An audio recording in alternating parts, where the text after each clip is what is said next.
হরে কৃষ্ণা, রাধে রাধে বন্ধুরা। বৃন্দাবন ব্লগ সিরিজটার এটা হচ্ছে আর একটা পার্ট। লাস্ট যে এপিসোডটা আমি পোস্ট করেছিলাম সেটাতে তোমরা নিশ্চয়ই দেখেছো যে আমরা যমুনা মহারানীতে বোটিং করছি। তো বোটিং করার পরে আমরা ঘাটে এসে দুটো টোটো বুক করলাম সারাদিনের জন্যে। আর টোটোওয়ালাদের সাথে পুরো কন্ট্যাক্ট করা হয়ে গেছিলো। ওরা আমাদেরকে কিছু মেন মন্দির আছে সেটাকে দর্শন করাবে বলে সেরকমভাবেই ফিক্সড হয়েছে। আর খুব সুন্দর, খুব রিজনেবল রেটে খুব সুন্দরভাবে ঘুরেছি। রাধারানীর একটা মন্দির দর্শন করতে এসেছি আমরা। নামটা তো বুঝতে পারছি না, কি মানসরোবর আছে এখানে। মানসরোবরের দর্শন করব, চলো তোমাদেরও নিয়ে যাই। বাবা, এখানে একটু বাঁদরের উৎপাত নেই, রাধারানীর জায়গায় বাঁদরের উৎপাত নেই। আর রাধারানীর বাঁদরগুলোও না রাধারানীর মতো নেই। দেখো একটা হনুমানজি, দাঁড়াও ফিরে আসবো যখন তখন ভালো করে দেখাবো। আগে মানসরোবরের দর্শনটা করি। আমাদের বৃন্দাবনের বাঁদরগুলো হচ্ছে দুষ্টু নাম্বার 1, আমাদের কানহাইয়ার মতন। কিন্তু দেখো রাধারানীর ধামে এসে, রাধারানীর জায়গায় এসে ঠিক আমাদের রাধারানীর মতন সুন্দর, সভ্য, শান্ত, ঠান্ডা প্রকৃতির বাঁদর। মানে ভালো করে ভিডিওটা বানাতে পারবো আর তোমাদের সাথে শেয়ার করতে পারবো। রাধারানীর মন্দির মানসরোবর, এটার কি স্পেশালিটি, কি বিশেষতা, এনার মুখ থেকে শোনো তোমরা। कृष्ण का अवतार द्वापर में हुआ और द्वापर में यमुना किनारे बंसी वट पर महाराज हुआ। महाराज में अनगिनत गोपियां थीं जिनके पैरों में पायल और घुंघरू बंधे थे। उधर कैलाश पे प्रभु महादेव अपने प्रभु श्याम सुंदर और राधा रानी के भजन में बैठे थे। वो भज रहे थे राधे कृष्ण राधे कृष्ण राधे। यमुना किनारे बंसी वट पर महाराज शरद पूर्णिमा की रात्रि में हुआ। वो रात्रि 6 महीने की हो गई और प्रभु श्याम सुंदर और राधा रानी सिंहासन पर विराज रहे थे। प्रभु ने एक ऐसी लीला की कि जितनी अनगिनत गोपियां महाराज में भाग ले रही थी उतने ही कृष्ण होंगे। हर गोपी के साथ एक कृष्ण। तो हर गोपी समझ रही थी कि ये प्रभु तो मेरे हैं, दूसरी वाली के नहीं है, क्योंकि उसको अपने साथ जो कृष्ण थे वो ही दिखाई दे रहे थे। दूसरी गोपी के जो साथ कृष्ण थे उसको वो दिखाई नहीं दे रहे थे और वो समझ रही थी अपने आप में ये प्रभु मेरे हैं, दूसरी वाली के नहीं है। जब महाराज शुरू हुआ तो गोपियों के पैरों के पायल और घुंघरू बजने लगे और एक ऐसा मधुर संगीत पैदा हुआ जो कि तीनों लोकों में छा गया। वो इतना मधुर संगीत था जिस किसी के कानों में वो ध्वनि गई वो महाराज की तरफ दौड़ने लगा। चाहे वो देवता हो, मनुष्य हो, किन्नर हो, पशु पक्षी भी महाराज की तरफ दौड़ने लगे। पपीहा, मोर सभी भागने लगे महाराज की तरफ। उधर कैलाश पे प्रभु महादेव जी के कानों में वो मधुर ध्वनि गई और प्रभु महादेव जी का भजन भंग हो गया। महादेव जी ने विचार किया कि इतनी मधुर ध्वनि कहाँ से आ रही है जो कि मेरे भजन को भंग कर रही है और ये ध्वनि मुझे अप्रिय लग रही है।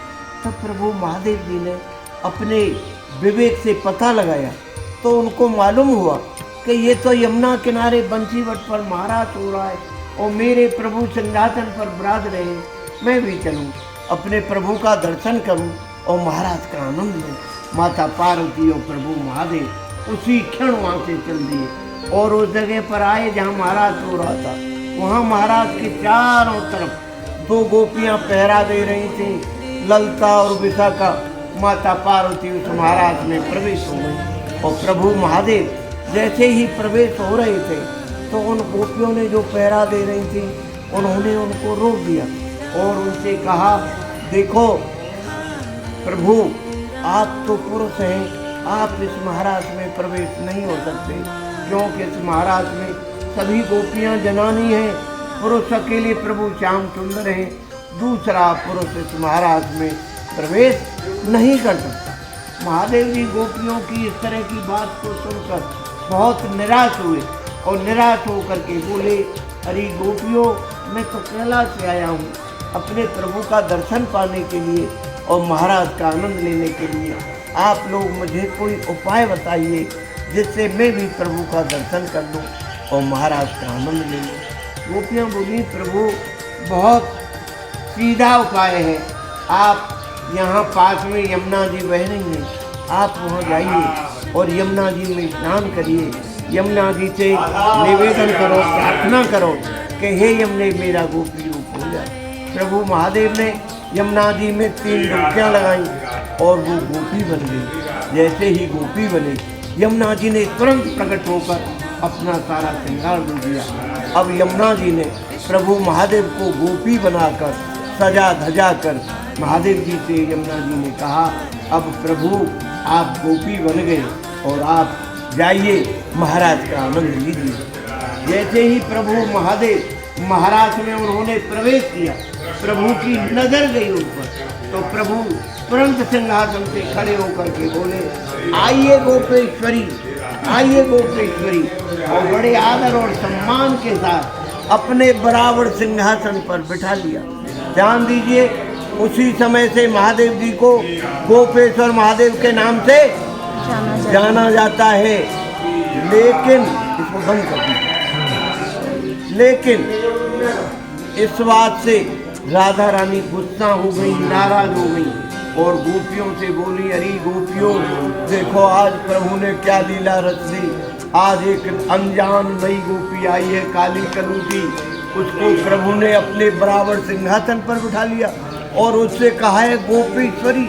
हम सब गोपियों की ईश्वर बना दिया इसको, इन्होंने हमसे तो कभी गोपेश्वरी कहा ही नहीं। इसी बात से राधा रानी नाराज होकर रूठ कर महाराज में से नंगे पैर पैदल धीरे धीरे धीरे धीरे चलते चलते चलते चलते यहाँ कर बैठ गई। अब आप समझो, जब राधा रानी महाराज में से हट गई तो महाराज बंद हो गए। प्रभु ने देखा, अरे यहाँ तो महाराज भी बंद हो गया, अरे यहाँ तो हमारी राधा रानी भी नहीं है।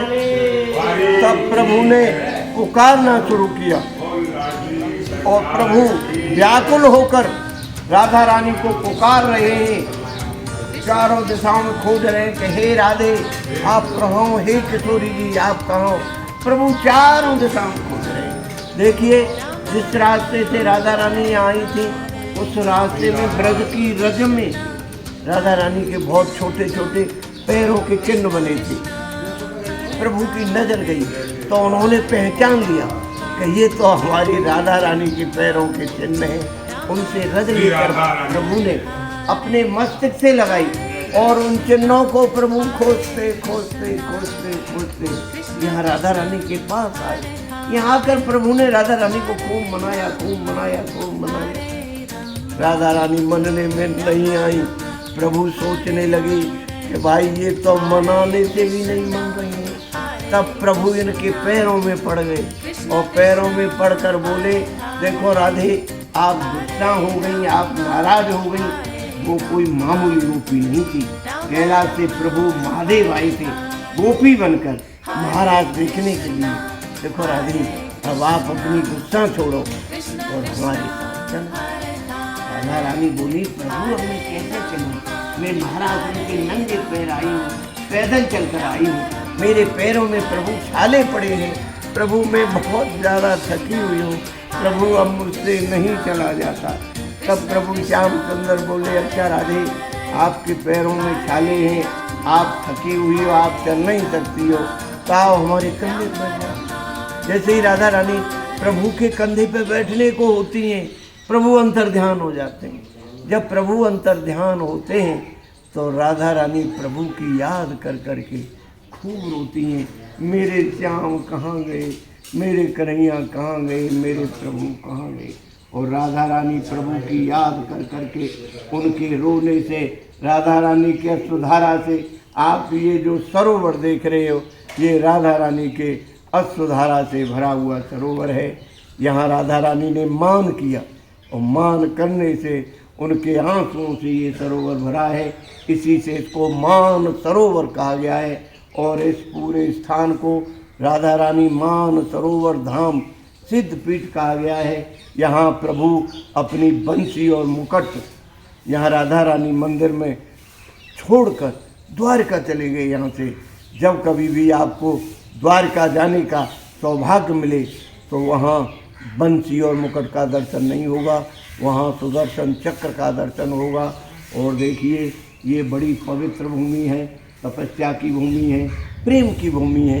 जब कभी भी आपको यहाँ आने का सौभाग्य मिले तो देखिए इस सरोवर में स्नान करो, तो इसमें से 5 छींटे अपने ऊपर ज़रूर डालिए, आचमन करिए, अपने नेत्रों से जल लगाइए। इस मान सरोवर में स्नान करने से, राधा रानी का दर्शन करने से मनोकामनाएं पूरी होती हैं और कलयुग के कष्टों और पापों से भी छुटकारा मिलता है। यहाँ की ये जो कथा हमने आपको सुनाई है, ये भागवत महापुराण में कथा आती है, मान लीला, मान लीला। जय जय श्री राधे, श्री राधे, जय जय जय श्री राधे, जय जय श्री राधे। श्याम श्यामा श्याम ये তাহলে বন্ধুরা শুনলে তো মানলীলা রাধা কৃষ্ণর। আর মন্দিরের ভেতরে যে বিগ্রহটা আছে সেখানে ফটোগ্রাফি অ্যালাউ ছিল না বলে আমি তুলতে পারলাম না। বাইরের দিকটা তোমাদেরকে ঘুরে দেখাই। চারিদিকটা এত সুন্দর, মানে গল্প শুনেও যেন মানে লীলাগুলো না চোখের সামনে ভাসছে। আর ইনি হলেন আমাদের অষ্টসখীর মধ্যে এক সখী, ললিতা সখী, অপূর্ব সুন্দরী এক সখী। আর ওনার জন্যে এই মন্দিরটা, বাইরে উনি পাহারা দিচ্ছেন, ভেতরে রাধারানী আর শ্রীকৃষ্ণ। খুব সুন্দর গল্পটা শুনলাম পুরো, তোমাদেরও আশা করি খুব ভালো লেগেছে। চলো এবার মানসরোবরে যাই, গিয়ে ওখানে জলটান দেখি, জল দিয়ে প্রণাম করি, আচমন করি। মেন মন্দির ছাড়াও এখানে আরও অনেক ছোট্ট ছোট্ট মন্দির আছে, তারই মধ্যে এই একটা মন্দির। আর সব মন্দিরের মেন বিগ্রহ, মেন ঠাকুরই আমাদের রাধারানী আর শ্রীকৃষ্ণ, আর একটা ছোট্ট বাচ্চা প্রভৃত বসে আছে। এত রাধারানীর এত কৃপা সে মানে বলে বোঝাতে পারবো না। এত দূর অটোতে করে এসেছি, ভাবছিলাম, কিন্তু কিছু বলারই নেই। চলো তোমাদেরকে মানসরোবরে দর্শন করাই, আমার সাথে সাথে তোমাদেরকে যতটা সম্ভব দর্শন আমি করাচ্ছি। আমার সাথে সাথে তোমরাও মানসিকভাবে বৃন্দাবন ধাম দর্শন করে নাও। চলো। জয় জয় শ্রী রাধে, জয় জয় শ্রী রাধে, রাধে শ্যাম।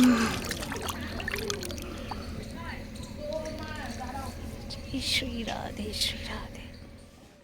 মানসরোবরের ঠিক গায়েই হচ্ছে আমাদের ভোলে বাবার একটা মন্দির আছে।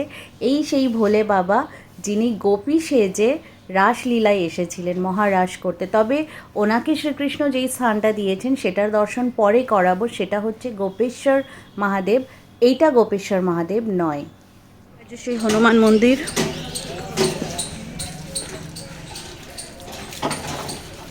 চলো, এবার অনেক দেরি হয়ে গেছে। ওহো, ঘন্টাটার জন্য মুখটা ভালো করে দেখতে পাচ্ছি না।